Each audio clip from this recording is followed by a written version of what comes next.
Welcome to the Sam and Joe VA Show, where we teach women just like you how to start and scale a thriving virtual assistant business.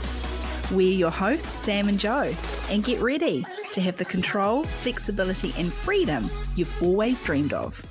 Welcome to episode 213.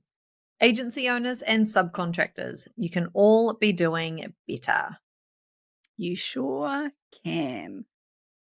In a lot of the comms that I receive from lots and lots of virtual assistants, aspiring and established, agency owners, freelancers, subcontractors,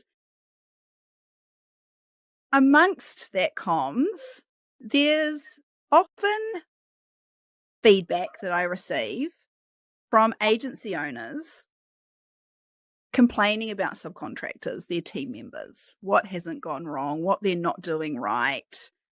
You name it, there's a complaint. And sometimes they're valid complaints. I'm not saying that they're not. However, this episode is a reminder to both sides, the agency owners and the subcontractors, that agency owners, you're not perfect either. Let's be clear. And guess what? There are subcontracting VAs that reach out to me just as much as agency owners are reaching out to me. And the subcontractors are complaining about the agency owners and what they're not doing well or could be doing better or you name it. So to cut a very long story short, everyone can be doing better. It doesn't matter what type of virtual assistant you are. Look, guys, agency owners, you're doing great things, and it takes a lot of guts and a lot of balls to be doing that type of business model. Hats off to you. But you're not perfect. No. Just Okay. saying. Let's explain what the Virtual Assistant Network of New Zealand is. And there's two directories that you have over there in that network, which is your business, Sam, that you do separately to the VA Foundry. Yeah. So we have different levels of membership over at the Virtual Assistant Network of New Zealand. And there are, as you said, Joe, there's two different directories. We have the external main directory. This is the one that's promoted. This is for our silver members who are very intentionally wanting to find their own client base. Our silver and gold members. Then we have our internal subcontractor / employee directory. This is an internal one that isn't advertised externally outside of the community. And this is where our bronze members are featured. So our bronze members ideally are those that only want subcontracting work or employee work. They only want to work for other established VA businesses. So two different directories, one's external, one's internal, one's for those finding your own clients. The other is for those that want to work for other VA businesses as their team members, basically. Yeah. And this is where a lot of agencies, including my agency, Strictly Savvy, this is where we go to find our subcontractor team members or even employee team members. So there are those on there who are wanting to be an employee. An amazing resource and a great place to see all of the details about the potential subcontractors and employees all in one place. Great resource. Like I was when I first kind of came up with the idea and put it out there and say, hey, look, is he going to be interested in this? I still didn't realize just how well used it would be. But I think we have to remember it is a resource. It is a tool. It is part of your recruitment process as an agency owner to be using that, searching it for team members, if we're just talking about the internal subcontractor employee one. But it can't be your entire recruitment process, right? No, you still need to vet, interview, make sure that the person is going to be the right fit for your business and has the right skills. There's a whole process that we teach over in the mastermind about how to make sure that you are choosing someone who's going to be suitable. Yeah, because we also need to remember that this internal directory of potential team members, of which there's an incredible amount to choose from there, they're not vetted. So just like if you were advertising on Seek or trade me or something like that for a new team member. Not every applicant is vetted by Seek or Trade Me. This No. is just opening the lines of communications for both sides. Yeah. Now, sometimes it Mm. can be a little disappointing to reach out to someone on that internal directory and they may have their hourly rate, their availability in terms of their Mm. hours that they can work and skills, etc., in there, and then realize when you contact them that they actually can't work those hours and the Mm. hourly rate is, oh, I was actually expecting more for my hourly rate. Look, I'm no agency owner, but that would be incredibly frustrating. I am not taking away that frustration from anyone that's experienced that. And we have, or we, as in the Virtual Assistant Network of New Zealand, try to kind of preempt this by reminding anyone that is Mhm. on that directory to make sure your listing is up to date. If your availability has changed, please let us know so that the listing can be updated. Anything like that. But like anything in life, you can lead a horse to water, but you can't make it drink.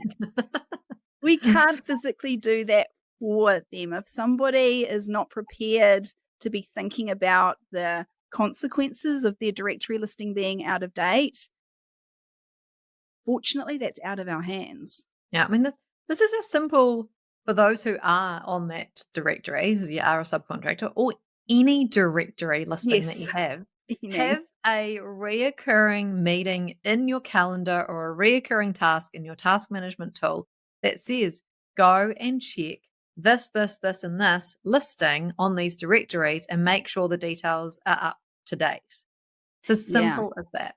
I'm pretty sure some of our standard advice that we've spoken about here on the podcast before is, especially not necessarily for subcontractors, but for freelancers, agency owners, it's likely that you have listings in multiple places. Mhm. So keeping a database of Yes. exactly where you are with links makes those updates so much easier for Yeah. you.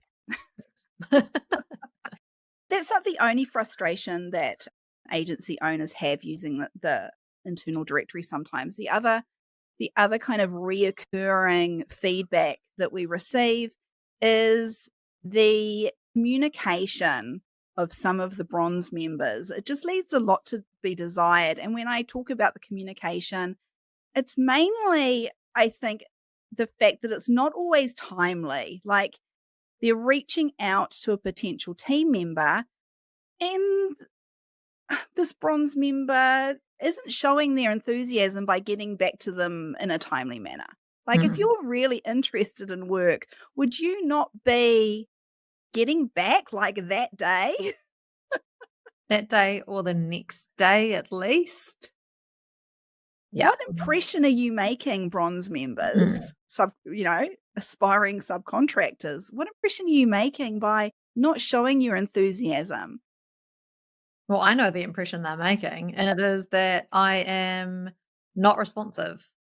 And that is one of the number one things that an agency owner is looking for is responsiveness. Because if you're not Mm. responding back to an agency owner about a potential job, how are you going to be responsive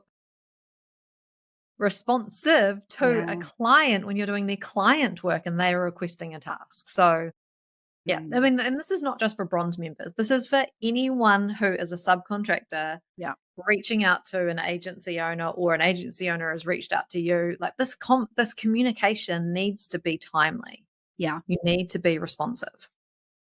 Yeah. Let's not waste anybody's time. And I Mhm. feel like that's what this comes down to, as well as the third kind of main feedback we get from agency owners around their frustrations.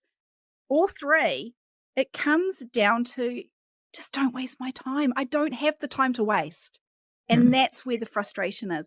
The third one on our list is that there are agency owners that feel that the expected hourly rates for a subcontractor that the subcontractor is putting out there are coming across as unrealistic. And I mean, sometimes, not always, sorry, Joe, mm, sometimes, but not always, they actually are unrealistic. yeah. there's a difference between having a specialty service and being an expert in something and subcontracting to an agency. Like, there is going to be a higher hourly rate that you can absolutely demand, because the expectation would be that the agency owner, because it's a specialty service, is charging really premium rates for that.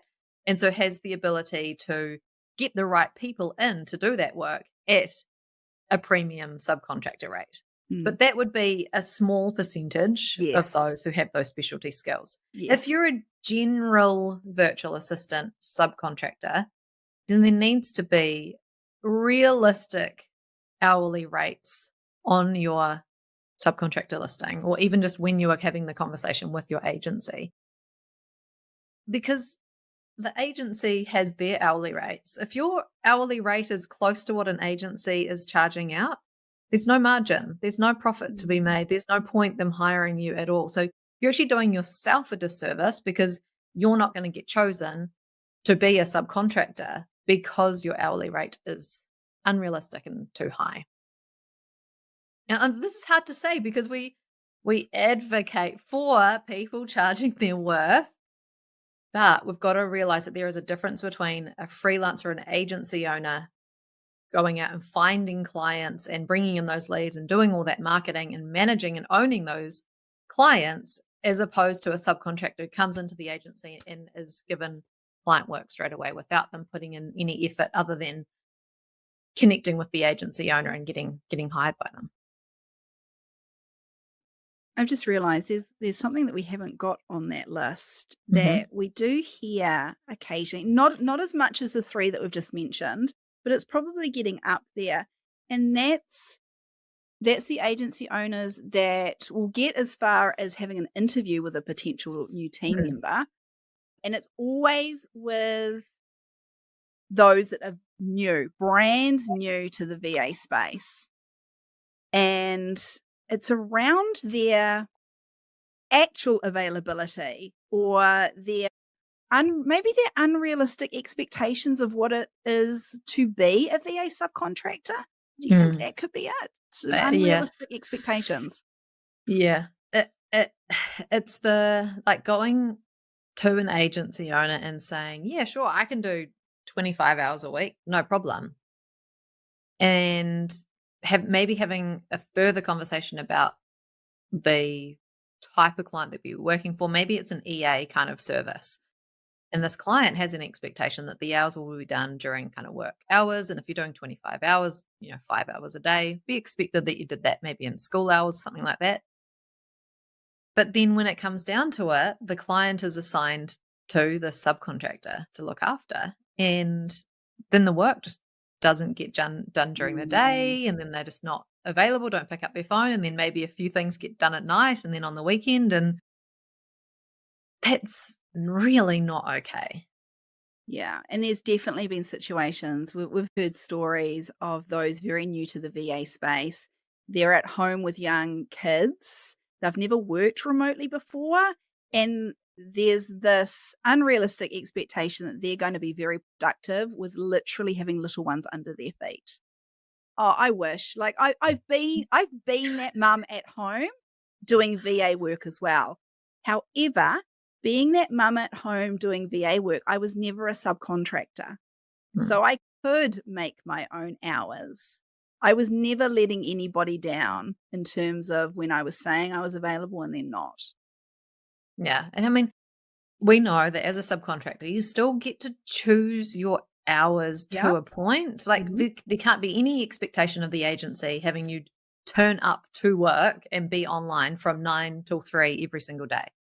That's not how a subcontractor agency relationship is allowed to work based on regulations and laws in a country.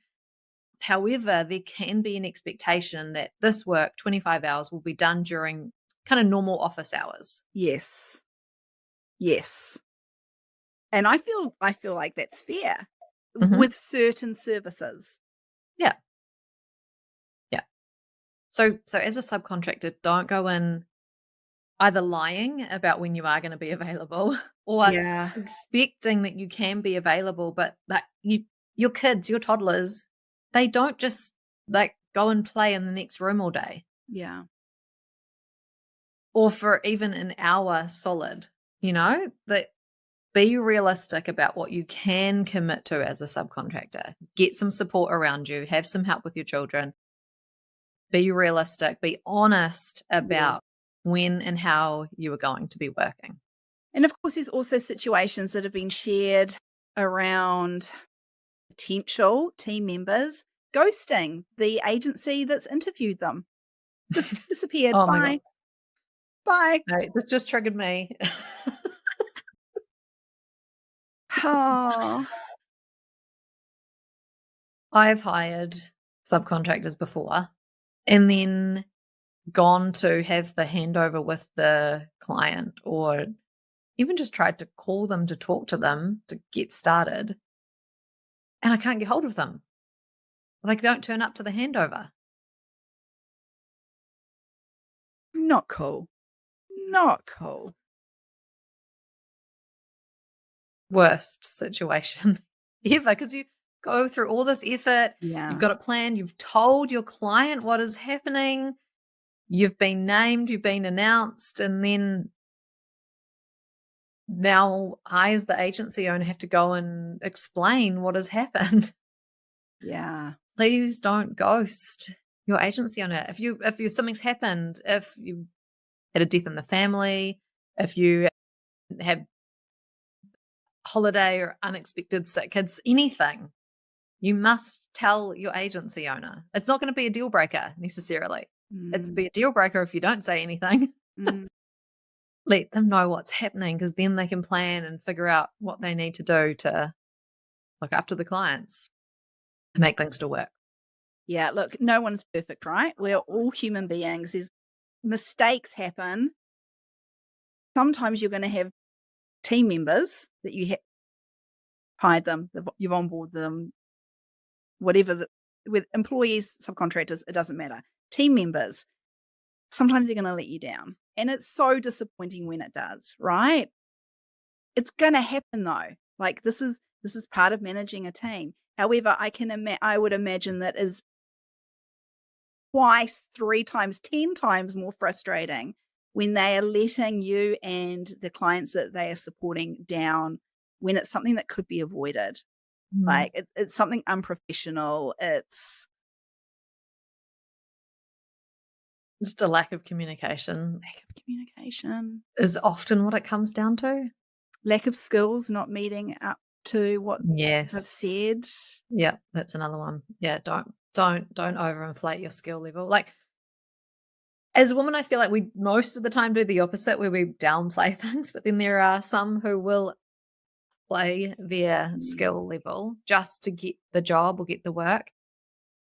That will have serious implications because that's going to get found out very quickly. So don't do that. Oh, and the other one. Oh, well, you guys have heard us talk about this one. This is the biggest no-no on earth, but yet it still happens. Like, I feel like it doesn't matter how often we talk about it. It's still happening. Like, I'm still Yeah. getting messages about this. And every time it blows my mind. And in this particular thing, it's the last one on our list of complaints from agency owners about their team members or potential team members. Like, lost my train of thought. On the scale, I feel like you were going to say this is the biggest. Oh, it's the biggest. The biggest. It is the complaint. biggest, and I have all my sympathy goes towards the agency in this one. There is no gray here. To me, it's completely black and white. And of course, that is when the team member attempts to or successfully steals the client that belongs to the bloody agency. Yeah. Subcontractors, even though someone might say your client, etc., this is actually not your client. The agency is your client. The clients that you're doing work for are the agency's clients. Please do not steal them. If a client comes to you and says, "Oh, can you just work for me directly? I'm going to leave the agency and, can you do it cheaper?" Please say no and let your agency owner know. Not okay. It is not okay. Yeah. Number one biggest ick in the entire VA industry. Don't do it. Don't do it. Don't do any of those. Just do better, subcontractors and employees aspiring. Doesn't matter. Just do better. Look, I get it. None of that behavior on paper that we've just talked about, the feedback we get from agency owners about subcontractors, none of the behavior that we've just talked about is okay. I totally get the agency owners' frustrations, you know. However, every time I will send comms out to our community members that are wanting to work with agencies, sharing this feedback just for their own benefit, right? We can be doing better, subcontractors, and this is what we can be doing better with. There is always an influx. I then get an influx of feedback back from team members sharing some not so great experiences that they're having with some of the agency owners. So, agency owners, you can be doing better as well. Just know that we're getting as many complaints about you guys as I get about the team members. Let's get into it, Jo. And I'm be interested to know whether you have been guilty of any of it. You're going to make me admit my guilt as an agency owner. Okay, Yeah. see where this is going. All right, first one. Poor communication by the agency owner. I 100% know that we could have done better, potentially like a lot early on in terms of our communication with subcontractors. Because I think you can get too relaxed about what the subcontractor actually needs to know because it's so normal to you. You know this stuff inside and out. Like, of course, this is how you deal with a client. This is how you communicate with them. These are the tools that we use. Like, how does people not know that? But they don't. You have to spell everything out for that subcontractor and let them know every step of the way, right from getting in touch with them about potentially being a subcontractor all the way through to once they have the client on board and they're working with them. You have to help them step through every single part of the process. Hold their hand, give them all the information. Because I feel like that it doesn't matter if this potential team member is new to the VA space or maybe has been subcontracting or currently subcontracts to other VA agencies. It doesn't matter. If they're new, they're not going to, there's stuff that you're going to assume they know that's specific to the VA space and they don't, right? If they've already been doing it a while, they've been doing it with other agencies, not yours. So don't assume that other agencies do things the exact way that you do, because I bet you they don't. No. And you want to make sure that your subcontractor is following all of your ways of doing business, the way that your model works, the way that you like to, the standards, the expectations that you have when dealing with clients and the service level that you provide to clients. So this is why we teach over in the mastermind the full like induction process of what you need to actually be teaching your new team members and having that all laid out so they can go through an induction and learn everything. All of the videos need to be there to teach them how to use all the systems inside your business. Some of the really specific feedback that I've heard about the way some agencies run their businesses, like there's no onboarding at all for new team members. There's no training. There's no client handbooks to hand over. There's no clear expectations set. There's nothing provided. It's literally, I'm throwing you in, here you go, just get on with it. Oh, that breaks my heart. You're setting them up to fail, agency owners. You are setting your team members up to fail if this is you. And then blaming them when it doesn't work out. And then blaming them when they don't make those expectations that you haven't been clear about or given them the space to learn and thrive. Yeah. Okay. Talking about communication,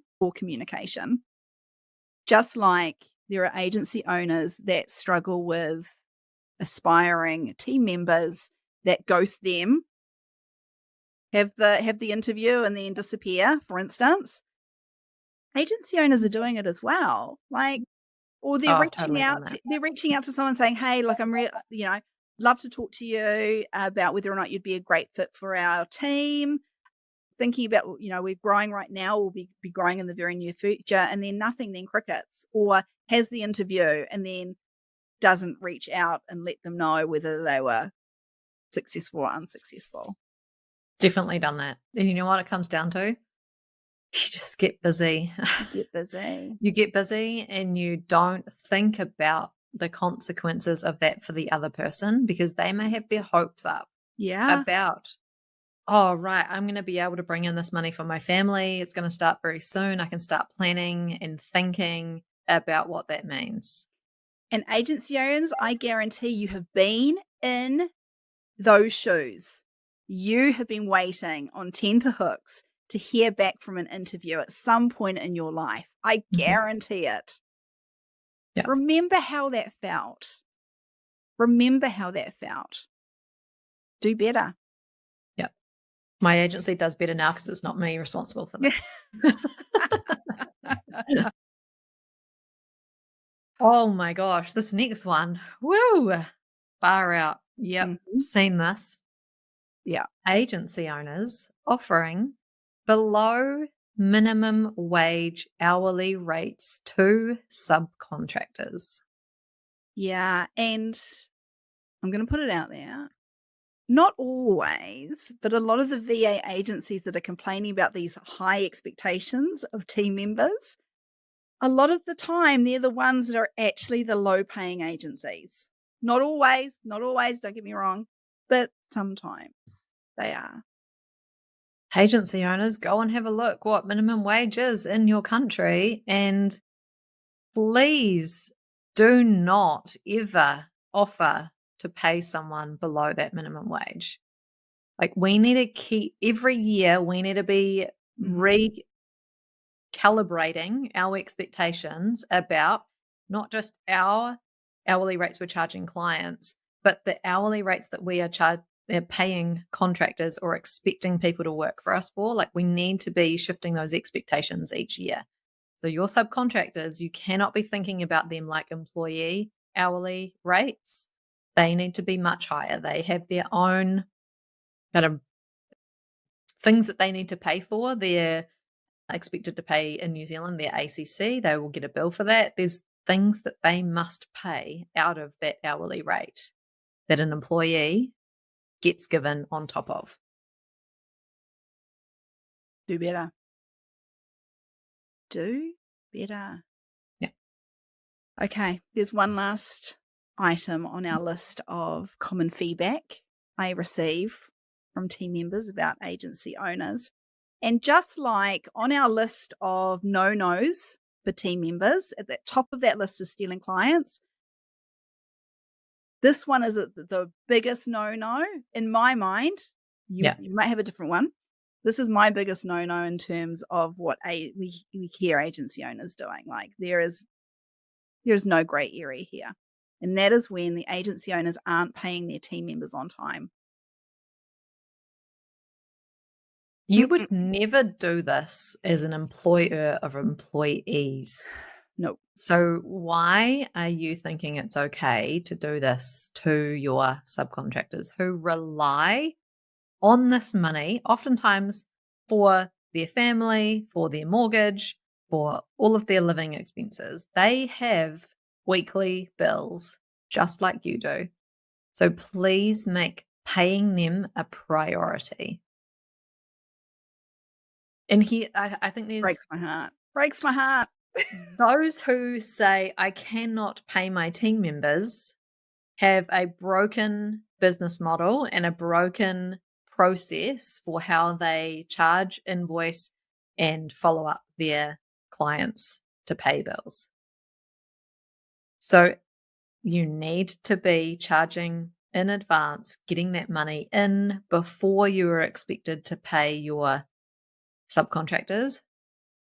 There's no way you can have it the opposite where, you bill your clients, they pay on the following 20th of the following month, and your subcontractors are expecting to get paid within 7 days of their invoice. Like, that's not in alignment. You need to line these things up so that you can avoid this situation at all costs. and have a buffer. If you're going to have some team members, you need to have a buffer in there in case a client doesn't pay on time. You've had to dip into your buffer, I'm sure of it. Absolutely, yes. You probably had to dip even further back past your buffer into your personal expenses, right? I mean, stuff happens. And this is one of the risks of being an agency owner. This is something that you need to plan for because it can happen. Yep. Whoa. Feels as though we got heavy in this episode. Yeah. This is your reminder, whether you're an agency owner, whether you're a team member, an aspiring team member. You might be an aspiring agency owner listening to this, and in which case, hats off to you. This is good that you're doing all your research, so you're not going to make any of these mistakes. But agency owner or team member, it just goes to show, look, we can all be doing better. We sure can. So remember this list. Remember to always put yourself in the shoes of the other person so you can see from their perspective how your behaviors may be impacting them. Yeah. Please keep that in mind. It's up to you. You're the CEO of your business.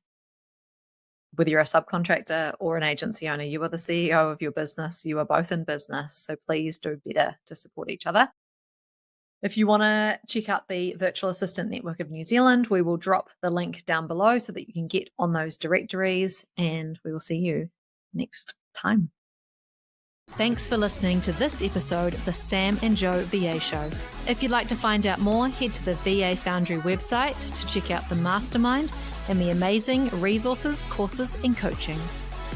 You can find us at thevafoundry.com.